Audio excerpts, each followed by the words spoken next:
할렐루야. 사도신경을 고백하심으로 새물결 교회 가정예배를 하나님께 드리겠습니다. 나는 전능하신 아버지 하나님 천지의 창조주를 믿습니다.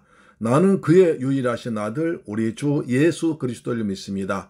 그는 성령으로 잉태되어 동정녀 마리아에게서 나시고 본디오 빌라도에게 고난받아 십자가에 못 박혀 죽으시고 장사된 지 사흘 만에 죽은 자 가운데서 다시 살아나셨으며 하늘에 오르시어 전능하신 아버지 하나님 우편에 앉아 계시다가 거기로부터 살아있는 자와 죽은 자를 심판하러 오십니다. 나는 성령을 믿으며 거룩한 공교회와 성도의 교제와 죄를 용서받는 것과 몸의 부활과 영생을 믿습니다. 아멘. 찬송가 384장 나의 갈 길 다가도록 예수 인도하시니 찬양합니다.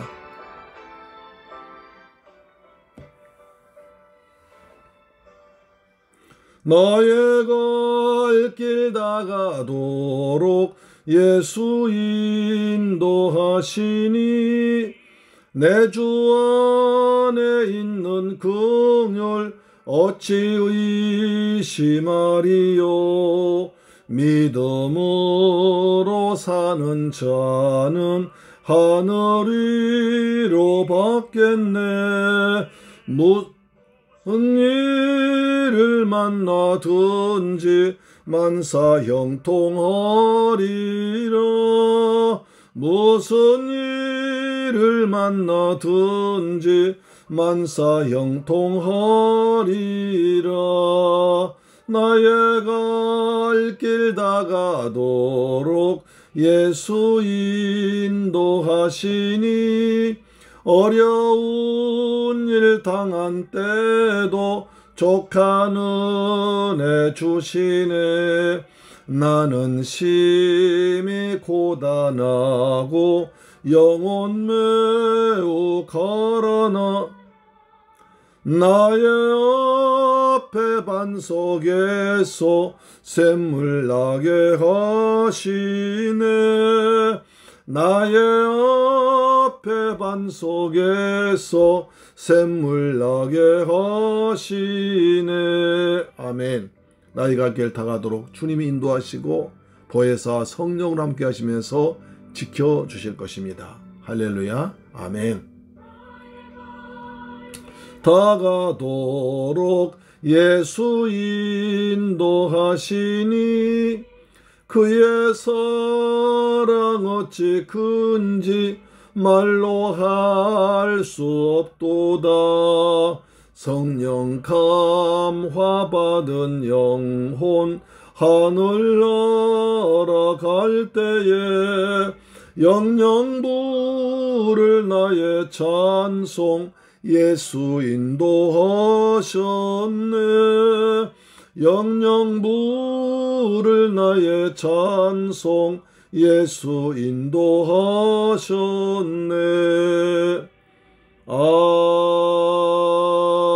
아멘. 할렐루야. 하나님 말씀 보겠습니다. 사무엘상 20장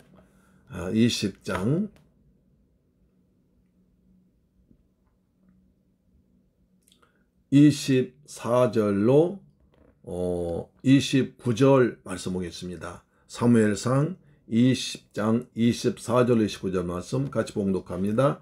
시작. 다윗이 들에 숨으니라. 초하루가 되매 왕 앉아 음식을 먹을 때에 왕은 평시와 같이 벽 곁 자기 자리에 앉아 있고 요나단은 서 있고 아브넬은 사울 곁에 앉아 있고 다윗의 자리는 비었더라. 그러나 그날에는 사울이 아무 말도 하지 아니하였으나 이는 생각하기를 그에게 무슨 사고가 있어서 부정한가 보다, 정령이 부정한가 보다 하였습니다. 이튿날 곧 그 달의 둘째 날에도 다윗의 자리가 여전히 비었으므로 사울이 그의 아들 요나단에게 묻되 이 세 아들이 어찌하여 어제와 오늘 식사에 나오지 아니하느냐 하니 요나단이 사울에게 대답하되 다윗이 내게 베들레헴으로 가기를 간청하여 이르되 원하건대 나에게 가게 하라. 우리 가족이 그 성읍에서 제사할 일이 있으므로 나의 형이 내게 오기를 명령하였으니 내가 내게 사랑을 받거든 내가 가서 내 형들을 보게 하라 하였으므로 그가 왕의 식사 자리에 오지 아니하였나이다 하며. 할렐루야. 사랑하는 재물교회 가족 여러분, 오늘도 주님의 은혜 안에서 평안하게 지내셨습니까? 하나님께서 때를 따라서 도우신 은혜가 우리 모두에게 날마다 일마다 풍성하게 임하시기를 주 예수 그리스도의 이름으로 축복합니다. 아멘. 이제 사울이 다윗을 죽이려는 것이 여러 가지가 계속 실패로 돌아갔습니다. 블레셋 사람들의 손을 이용해서 죽이려고 여러 번 전쟁에 보냈지만 그때마다 다윗은 오히려 블레셋 사람들을 많이 죽이고 승리하며 돌아왔습니다. 또 다윗과 가까이 앉았을 때 그를 단창 던져서 죽이려 했으나 그도 또한 다윗이 피해버렸습니다. 또 밤에 군사들 보내서 다윗을 죽이려고 했으나 사울의 딸 미갈이 다윗을 창문에 달아 내려서 도망가게 하므로 실패했습니다. 라마 나윗에 숨어있는 것을 알고 라마 나윗으로 군대를 암살단을 3번이나 보냅니다. 1번, 2번, 3번 보냈는데 그때마다 암살단이 거기 가서 그냥 라마 나윗 가가지고 사무엘 선자가 뜨겁게 기도하는 곳이므로 간 사람이 다윗을 죽이라는 사람들이 살인자들이 살인 인물 뛴 사람들 가서 거룩한 성령 받아서 거기서 예언하면서 찬양하며 예배에 빠져버렸습니다. 그래서 자기도 거기 갔다가 자기도 성령 받아가지고 벌겋 들어누워서 그냥 있을 정도로 은혜 받았습니다. 그러나 사울이 결코 포기할 수 없습니다. 다윗을 죽이려는 계획을 절대로 포기할 수 없습니다. 다윗은 그것을 눈치채고 이제 요나단에 가서 자기 사정 말했습니다. 네 아버지가 날 죽이려고 한다. 요나단 아니야. 우리 아버지가 절대로 너 죽이지 않을 거야. 아니야 하면서 다윗이 사정 말했습니다. 그래서 다음에 이제 며칠 있으면 월삭 매달에 초하루가 되니까 그날에는 우리 베들레헴에서 우리 가족들이 예배가 있다. 가서 거기 갔다 올 테니까 아버지께 말씀해 달라고 얘기를 했습니다. 그러겠다고 요나단이 허락했습니다. 여러분 그래서 자 초하루가 뭔지 다시 한번 생각해 보겠습니다. 초하루는 그 달의 시작 1년 12달인데 12달의 첫날을 초하루, 우리말로 초하루고 히브리 절기에서는 월삭이라고요. 그 다음에 호데시라고 했습니다. 호데시, 히브리 말로 호데시라고 그랬습니다. 그래서 시작이라는 뜻이죠. 시작. 이만 또 원래 초승달을 의미하기도 했습니다. 그래서 초하루가 되면 하나님께 번제와 그 다음에 속죄제와 번제 드렸습니다. 왜냐하면 지난달 베풀어 주신 은혜에 감사하고 새 달 하나님께서 우리 지켜고 은혜 달라고 기도하는 마음으로 이제 지난달에 지은 죄를 속죄하고 자기 죄를 못 태우는 번제 드리고 그 다음에 깨끗한 마음으로 한 달 출발하자 그런 마음으로 속죄제를 드렸습니다.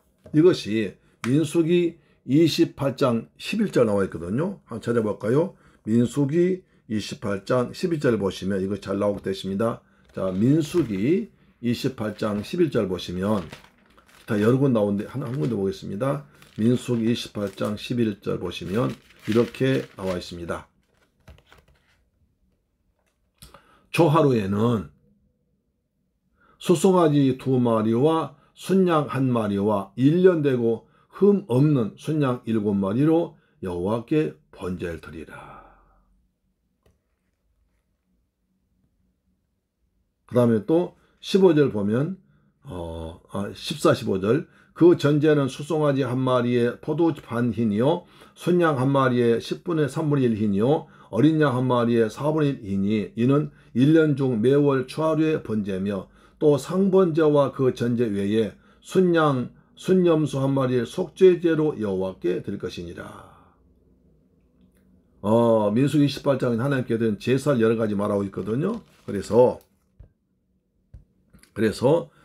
초하루가 되면 월삭이 되면 번제와 그 다음에 속죄제를 드려라 이렇게 한 거죠.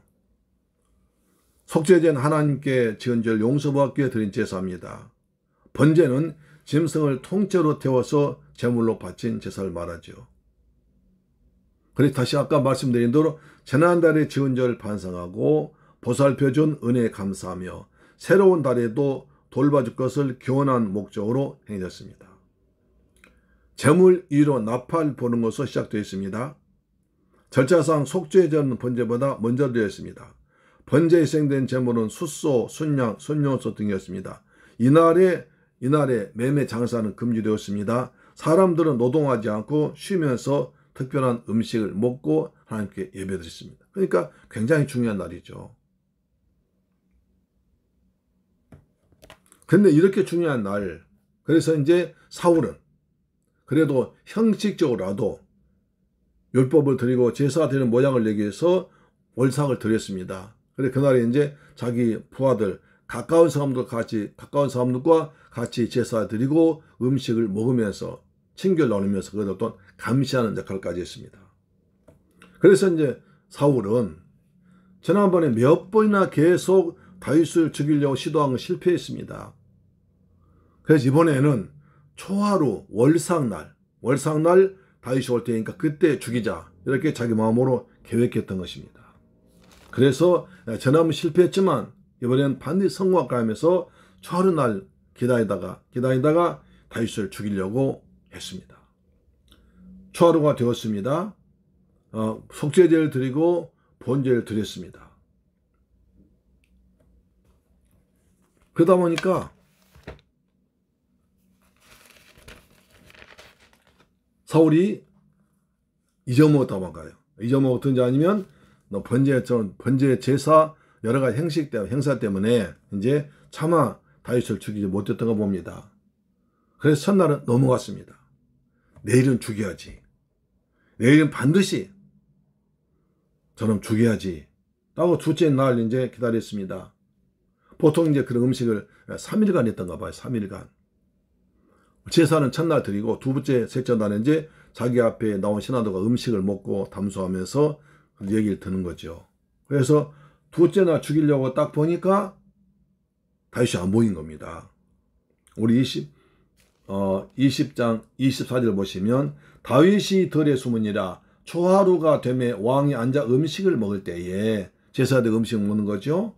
왕은 평시와 같이 벽 곁 자기 자리에 앉아 있고 요나단은 서 있고 아브넬은 사울 곁에 앉아 있고 다윗의 자리는 비었더라. 이게 이제 가까운 사람들 그 식탁에 자리 배치입니다.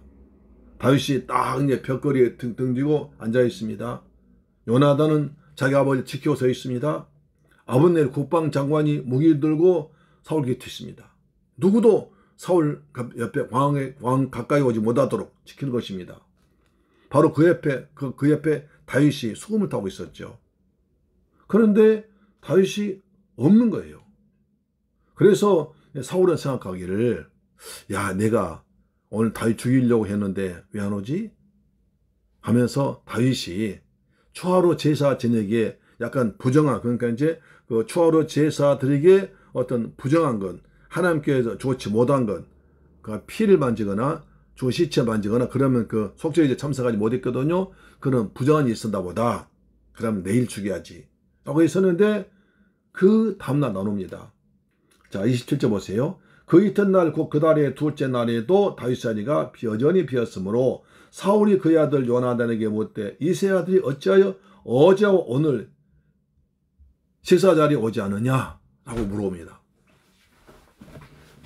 요나단은 이제 그 얘기하죠. 사실은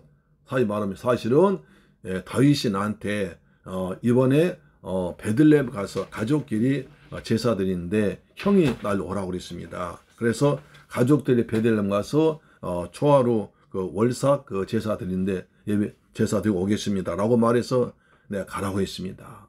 라고 말을 합니다. 사랑하는 재물기를 가져오는 여러분, 여기서 우리는 뭘 알 수 있습니까? 하나님께서 막으시는 거예요. 또한 하나님께서 사울과 가장 가까운 요나단을 이용해서 다윗을 보호하십니다. 요나단은 그렇게 믿을 만한 사람이었습니다. 오늘 세상 살다 오면 참 믿을 만한 정말 마음을 터놓고 얘기를 하면서 나의 모든 흉금 터놓고 얘기할 사람이 그렇게 많지 않습니다. 나의 어려움을, 나의 고난을 터놓고 얘기해서 그 사람의 도움을 받기 쉽지 않습니다. 그러나 요나단은 하나님의 성령으로 충만한 사람이었고 하나님은 사랑하는 사람이었고 그래서 하나님께서 다윗을 사랑하는 마음을 주어서 요나단을 끝까지 지켜 보호하는 것입니다. 또한 사울이 그렇게 악한 생각을 하고 있었죠. 악한 영이 붙잡혀서 그렇게 중성스럽고 자기의 가족이 되면서 그렇게 나라를 위해서 큰일 공을 세운 다윗을 아무 죄도 없이 무고한 죄를 죽이려고 합니다. 하나님께서 막으시는 거죠. 우린 여기서 하나님 은혜를 생각합니다. 날마다 하나님의 은혜 가운데서 하나님과 사람 앞에서 믿을 만한 약속을 지키는 그런 사람이 되기를 축복합니다. 하나님은 신실하신 분입니다. 하나님은 약속하신 것을 반드시 지키는 분입니다. 그래서 창세기 3장 15절에 내가 여인의 후손을 통해서 메시아를 권하겠다 한 그 약속을 이루기 위해서 계속 창세기 3장부터 계속해서 메시아를 보내겠다. 메시아를 그림자로 어린 양의 제사로 그 여러 가지 제도를 통해서 메시아를 그림자를 보내서 마침내 주님께서 때가 참에 하나님 아들로 오셔서 우리 인류를 구원하러 오신 줄로 믿습니다. 하나님은 신실하신 분입니다. 우리도 신실한 하나님과 사람 앞에서 믿을 만한 요나단같이 신실한 사람 되기를 주의 이름으로 축원합니다. 아멘. 기도하겠습니다. 좋으신 아버지 감사합니다. 저희들 사랑하셔서 가정재단 쌓게 하심을 고맙고 감사합니다. 주님 저희들 요나단같이 신실한 사람 되기를 원합니다. 신실한 사람 되기를 원합니다. 생명 사람 되기를 원합니다. 죄 없는 사람을 해치 않는 사람 되기를 원합니다. 우리는 사울처럼 악령 충만치 않냐고 성령에 충만한 사람 되도록 도와주옵소서. 감사드립니다. 주 예수 그리스도 이름으로 축복하고 기도드리옵나이다. 아멘. 주기도 마칩니다. 하늘 계신 우리 아버지여 이름이 거룩히 여김을 받으시오며 나라의 임하옵시며 뜻이 하늘에서 이룬 것 같이 땅에서도 이루어지이다. 오늘날 우리에게 일용할 양식을 주옵시고 우리가 우리에게 죄 지은 자를 사하여 준 것 같이 우리 죄를 사하여 주옵시고 우리를 시험에 들게 하지 마옵시고 다만 악에서 구하옵소서. 대개 나라와 권세와 영광이 아버지께 영원히 있사옵나이다. 아멘. 할렐루야. 자, 인사하세요. 박서진 인사합니다. 안녕히 계세요. 감사합니다. 내일 뵙겠습니다. 할렐루야.